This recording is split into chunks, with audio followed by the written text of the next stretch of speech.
Welcome guys. अभी जो video देख रहा था उसका टाइटल है ऊंट सांप खाने के बाद क्यों रोता है। तो गाइस चलो वीडियो को स्टार्ट करते हैं। दोस्तों, क्या आप जानते हैं कि ऊंट की पैदाइश कैसे हुई और ऊंट सांप को क्यों खाता है और सांप सांप को निगलकर क्यों प्यास खाता है लगने वह। के बावजूद पानी क्यों नहीं पीता। ऊंट की आंखों में आने वाले आंसू किस काम के लिए इस्तेमाल होते हैं और ऊंट का गोश्त खाने के बाद वज़ू करना क्यों ज़रूरी है और ऊंट के बारे में नमाज पढ़ने से क्यों मना किया गया है। दोस्तों, जब एक अरबी शख्स ने ऊंट को ज़बरदस्ती उसकी माँ के साथ जिनसी मिलाप करने पर मजबूर किया तो उस ऊंट ने उसके साथ क्या किया, यही हमारी आज की वीडियो का टॉपिक है। और आज हम आपको ऊँटों के बारे में ऐसी हकीकत बताएंगे जिसको सुनकर आप हैरान हो जाएंगे, लेकिन आप वीडियो को आखिर तक ज़रूर देखें। और वीडियो में आगे बढ़ने से पहले हम आपको ये भी बताना चाहते हैं कि इस वीडियो को लाइक ज़रूर करें। और दोस्तों, अगर अभी तक चैनल को गाइस सब्सक्राइब वीडियो नहीं को किया लाइक तो कर देर देना, किस चैनल बात को की है। सब्सक्राइब भी कर दोस्तों, देना, अभी बेल आइकन सब्सक्राइब भी कर प्रेस लें कर देना। और हाँ, बेल आइकन को ज़रूर दबा दीजिएगा। तो चलिए दोस्तों, शुरू करते हैं। दोस्तों, अल्लाह ताला ने कुरान शरीफ में सूरह गासिया में इरशाद फरमाया है कि ये लोग ऊँटों की तरफ नहीं देखते कि ये कैसे अजीब पैदा किए गए हैं। ऊँटों का हदीस शरीफ में भी तज़किरा मौजूद है कि ऊँट के पीठ पर एक शैतान मौजूद होता है। जब तुम इस पर सवार हो तो अल्लाह का नाम लो, बस तुम इसकी खिदमत करो, बेशक अल्लाह ने ये सवारी दी है। एक और हदीस में है कि जिसका मफहूम है कि ऊँट शैतानों से पैदा किए गए हैं और हर ऊँट के शैतानों से पीछे पैदा किया। एक शैतान होता है। नबी करीम सल्लल्लाहु ताला अलैहि वसल्लम ने इरशाद फरमाया कि हर ऊँट की सल्लल्लाहु पीठ पर अलैहि एक वसल्लम। शैतान होता है। जब उन पर सवार हो तो अल्लाह का नाम लो और अपने कामों में कोई कोताही ना करो। दोस्तों, ऊँट का शुमार दुनिया में पाए जाने वाले सबसे ऊंचे जानवरों में होता है और सदियों से ऊँट इंसान की खिदमत करता चला आ रहा है। ऊँट सवारी और बोझा करेक्ट है। उठाने के लिए और उसका गोश्त खुराक के तौर पर इस्तेमाल होता है। एक आम सेहतमंद ऊँट 450 किलोग्राम वज़न उठा सकता है। उनके बालों 450 से किलो वजन नफीस है। कपड़ा बनाया जाता है।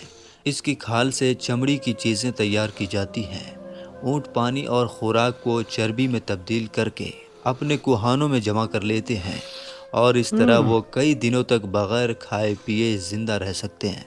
इसके पंजे इसे रेत और बर्फ़ में धंसने से बचाते हैं।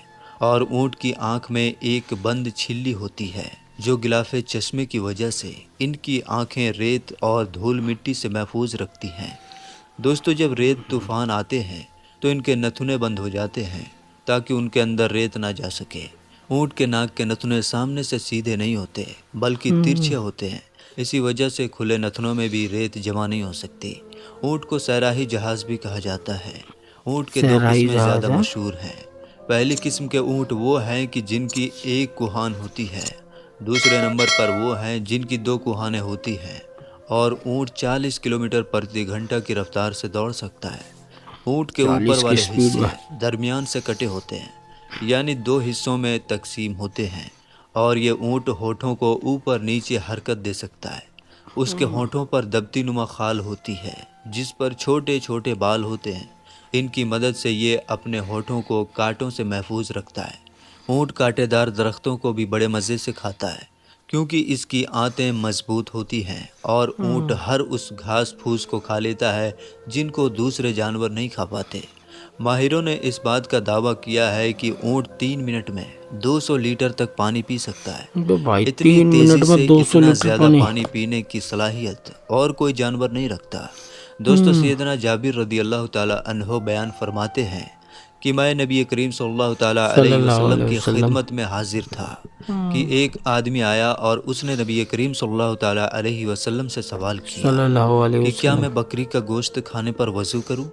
तो रसूल करीम सल्लल्लाहु ताला अलैहि वसल्लम ने जवाब दिया, अगर चाहो तो वज़ू कर लो और अगर चाहो तो मत करो, ज़रूरी नहीं है। फिर उसने कहा कि क्या मैं ऊँट का गोश्त खाने पर वज़ू करूं? तो नबी करीम सल्लल्लाहु ताला अलैहि वसल्लम ने इरशाद सल्लल्लाहु अलैहि फरमाया कि वसल्लम। हाँ, ऊँट का गोश्त खाने पर वज़ू करना होगा। फिर उसने पूछा कि चाहिए मैं ऊँट के बाड़े में वजू नमाज़ करना पढ़ होता सकता है। हूँ? तो आप सल्लल्लाहु ताला अलैहि वसल्लम ने फरमाया, नहीं, ऊँट के बाड़े में नमाज नहीं पढ़ सकते। उसने सवाल किया कि क्या मैं बकरियों के बाड़े में नमाज पढ़ सकता हूँ? तो प्यारे पढ़ नबी सकते करीम हैं। सल्लल्लाहु ताला अलैहि वसल्लम ने इरशाद फरमाया, ہاں صلی پڑھ اللہ سکتے علیہ ہیں۔ وسلم۔ تو میرے دوستو، اونٹ کا گوشت کھانے سے وضو واجب ہے، کیونکہ اس پر یہ 2 حدیثیں عمدہ شبدوں کے ساتھ ثابت ہیں۔ اس حدیث کی شرح یوں ہے کہ اونٹ کا گوشت کھانے کے بعد وضو کرنا واجب ہے، مگر ہر حلال جانور کا گوشت کھا کر وضو کرنا ضروری نہیں۔ دوستو، اونٹ کو ایک بیماری لگتی ہے جس کا نام حیام ہے۔ بعض ماہرین حیام۔ کے نزدیک اس بیماری کا علاج سانپ کو زندہ نگلنا ہے، اور دوستو یہ بھی کہا جاتا ہے کہ کئی مرتبہ اونٹ سانپ کو کھا لیتا ہے، جس کے زہر کی وجہ سے اس کو بہت زیادہ پیاس لگتی ہے، لیکن اونٹ اس حالت میں سانپ کے زہریلے اثر کو پیاس کی شدت کی وجہ سے ایک ہی سانس میں بہت سارا پانی پی لیتا ہے، مگر سیراب نہیں ہوتا۔ سانپ کو نگلنے کی وجہ سے اونٹ کی آنکھوں میں آنسو جاری ہو جاتے ہیں۔ ان آنسوؤں کو بہت قیمتی مانا جاتا ہے، انہیں چمڑے کی چھوٹی تھیلی میں محفوظ کیا جاتا ہے۔ یہ آنسو سانپ کے ڈسنے کا بہت بہترین علاج ہے، اور ان اچھا آنسوؤں جی، سے بہت سی سانپ کے بیماریوں ڈسنے کا کا۔ علاج اور زہر کا علاج بھی کیا جاتا ہے۔ دوستو، اونٹ کی خاصیت میں یہ بات بھی شامل ہے کہ وہ اپنی ماں کے ساتھ جنسی ملاپ نہیں کرتا۔ اس پر ایک کتاب حیات الحیوانات میں ایک مشہور واقعہ بھی موجود ہے کہ قدیم کے زمانے میں ایک عربی شخص نے اونٹنی کو ایک کپڑے سے باندھ کر اس کے نوجوان بچے کو اس پر چھوڑ دیا، لیکن وہ اونٹنی کا بچہ جب جنسی ملاپ کے لیے اس پر سوار ہوا تو اس نے اپنی ماں کو پہچان لیا، اور اس نے اپنے نفس کو اپنے دانتوں سے کاٹ لیا۔ پھر وہ اس آدمی سے چڑھنے لگا، یہاں تک کہ اس نوجوان اونٹ نے اس آدمی کو مار ڈالا، اور پھر اس اونٹ نے مار اپنے ہی آپ ڈالا کو ہے۔ بھی ہلاک کر دیا۔ دوستو، ماہروں نے حیوانات میں لکھا ہے کہ جس وقت اونٹ کو غصہ آتا ہے تو وہ کسی کو بھی نہیں چھوڑتا۔ اس وقت اونٹ بدخلق ہو جاتا ہے اور اس کے منہ سے سرخ لال خال نکلتی ہے۔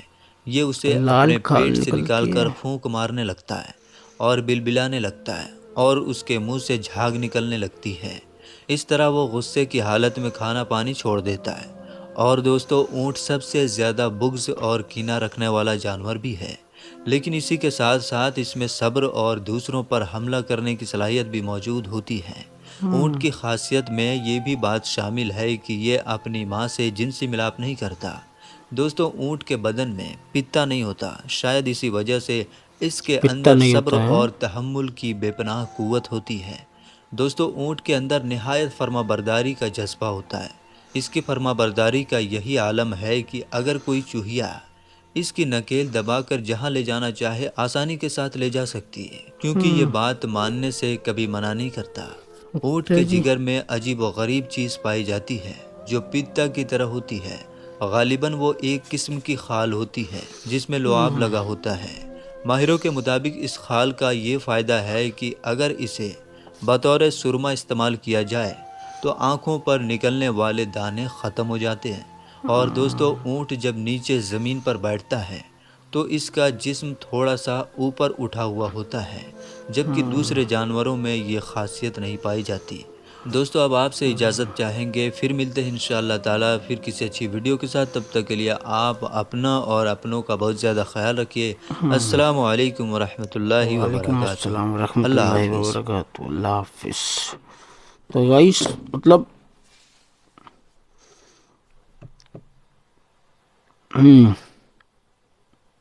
سانپ کو کھا جاتا ہے وہ، اس کے بعد اس کے آنکھوں سے جو آنسو نکلتے ہیں تو وہ سانپ کو زہر کو ختم کر دیں گے، اس سے ہیں وہ دوائی میں کام آ سکتے ہیں۔ یہ فرسٹ ٹائم سنا ہے میں نے کہ وہ دوائی کے لیے کام آ جائیں گے۔ لیکن ہاں یہ بھی ہے کہ اگر اونٹ کا گوشت کھائیں اگر، تو اس کو کھانے کے بعد پھر وضو بنانا پڑتا ہے۔ یہ بھی جائز ہے، مطلب بنانا پڑے گا وضو۔ پہلے تو لائف میں کبھی کھایا ہی نہیں اونٹ کا، نہ کبھی کھانا ہے، پھر بھی مطلب وضو بنانا پڑتا ہے اس کا گوشت کھانے کے بعد۔ ہاں جو بھی ہے، تو گائس یہی تھا آج کا ویڈیو۔ امید ہے آپ کو ویڈیو پسند آیا ہوگا۔ ہمارے چینل کو سبسکرائب کر دینا، اوریجنل ویڈیو کا لنک ڈسکرپشن سے لے لینا۔ اللہ